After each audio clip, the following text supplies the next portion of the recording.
On this episode of Reels Talk with the amazing Amanda, we're going to be doing a review of Aladdin, so stay tuned. Welcome back, Minties. This is Amazing Amanda here doing a solo review of Aladdin, directed by Guy Ritchie, written by Guy Ritchie and John August.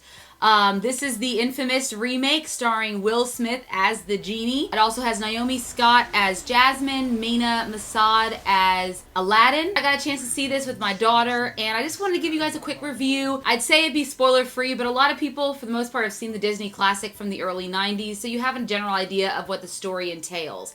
And that's pretty much how this story plays out. It doesn't deviate too much from the original plot. It does try to give Jasmine a little bit more agency as far as a different plot line for her, more of a female empowerment kind of thing. And that would mostly work, except adding that in there just made the entire film seem a little bit longer. Like, what I think worked great about the original animated film was that it was directed and edited so well that even if you realize there's not a lot of action going on, it felt like a lot of action was going on. In this one, there's a lot of lulls, and you could tell when there wasn't any action.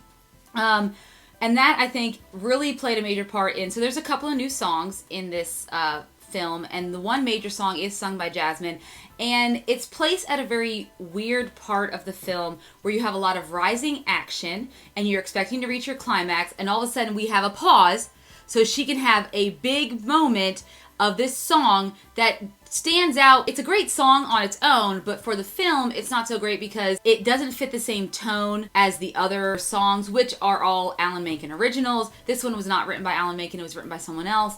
It's more poppy, so it comes off that way, especially the way she sings it, and it doesn't fit the other songs. It fits in a very weird part of the film, and so that kind of took me out of the film, especially when it's at the major rising climax of this entire film where all the action takes place, which I'm sure all of you probably can guess where that is.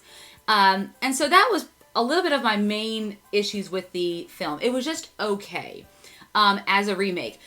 It tried to be a little bit different, unlike the Beauty and the Beast remake, which really was, even shot for shot, very much like a remake of the animated one. This tried to be different shots, different intro to how everything started, different plot for Genie, which I actually thought worked really well. Will Smith is charismatic. He brings it in his own unique way. Yes, he is no Robin Williams, but he does what he does well, and he brings that Will Smith flair that you have to appreciate.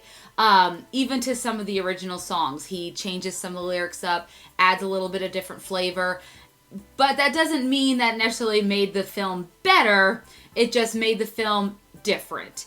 And so it's hard for me to say, like, yeah, I definitely have to recommend this if you're an Aladdin fan, because some Aladdin fans may come across and not really enjoy this film because of the different direction that it took with some of the songs and things like that. There are some cute moments in it. For example, Mena Massoud, who is Aladdin, does a really cute dance number during a palace ball, for instance. The guy can actually dance, so that's really cute to see that. But other than that, it was just okay. There wasn't a lot for me that really said, this is an amazing remake, and I need to see more, because it was just okay. The big standout was Will Smith, and his little side storyline with the genie. And it's a little bit longer than the original one, too, and that's because they added that genie side plot. They tried to give Jasmine a little bit more, which, you know, in this day and age, I understand you have Disney princes like Moana and Elsa and Anna who don't need to have a prince, and they have their own agency and own plots.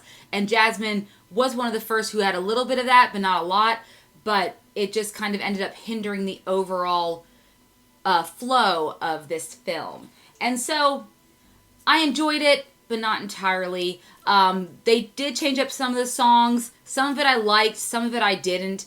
I thought the two actors who played Jasmine and Aladdin did great on A Whole New World. That is your signature song for this film. They are excellent singers. I feel bad for Emma Watson, but she was definitely not a singer coming into Beauty and the Beast. These two can actually sing. You might have seen Naomi Scott's was in the Power Rangers, most recent Power Rangers movie. So you might have recognized her from that. Mena is he's pretty much an unknown. He's done a lot of Canadian TV shows before, but as far as here in America, hasn't done a lot. So Will Smith is pretty much your biggest star in this. Well, except for one, if you're an SNL fan, but I won't give away who that is. There is a cameo side character of an SNL star, and if you know who that is, if you recognize it, leave it in the comments below and let me know if you know who I'm talking about. Other than that, it was fine. I got over the blue genie after a while. Luckily, they explained him taking away his blueness with his power, so he looked like a normal human throughout the film. That worked a lot better than trying to keep him blue the entire time. That way you can really see Will Smith shine. Because when you're in the CGI, sometimes his facial expressions, things looks really off and strange. But once he's just Will Smith, being Will Smith with his top knot and everything like that, he's wonderful.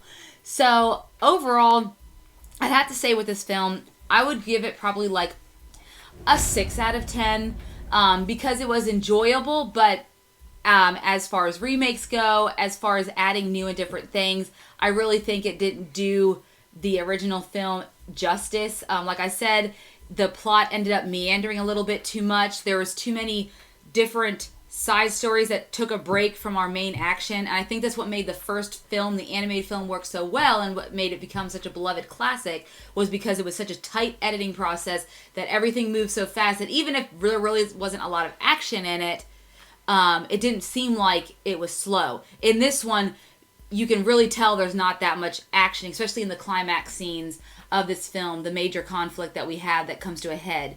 It doesn't have as much oomph or emphasis on it as maybe the animated classic. But as a movie on its own, again, I still would only give it a 6 out of 10 because it was just okay. While sitting in the theater, I wasn't particularly captivated by it by any means. Not even my daughter was that captivated by it. I think she would probably still prefer the original. So that is pretty much all I have to say about Aladdin for that 6 out of 10. I'd love to see what you guys have thought. If you think it's worth seeing or not worth seeing, what you would give it if you have seen the movie. So leave those comments in our comment section below. And remember, guys, don't forget to hit that like and subscribe button and ring the bell for notification of more great near mint condition content. Remember to follow us on all of our social media channels at Near Mint Con. Also, we do have a Patreon, so if you want to support our channel, the link's in the description down below. And we also got shirts at Redbubble, so we have that in the link as well. So if you want to check that out, you can go ahead and get some cool near mint condition shirts. And last but not least, guys, if it's classy and cool, it must be near mint. Take care.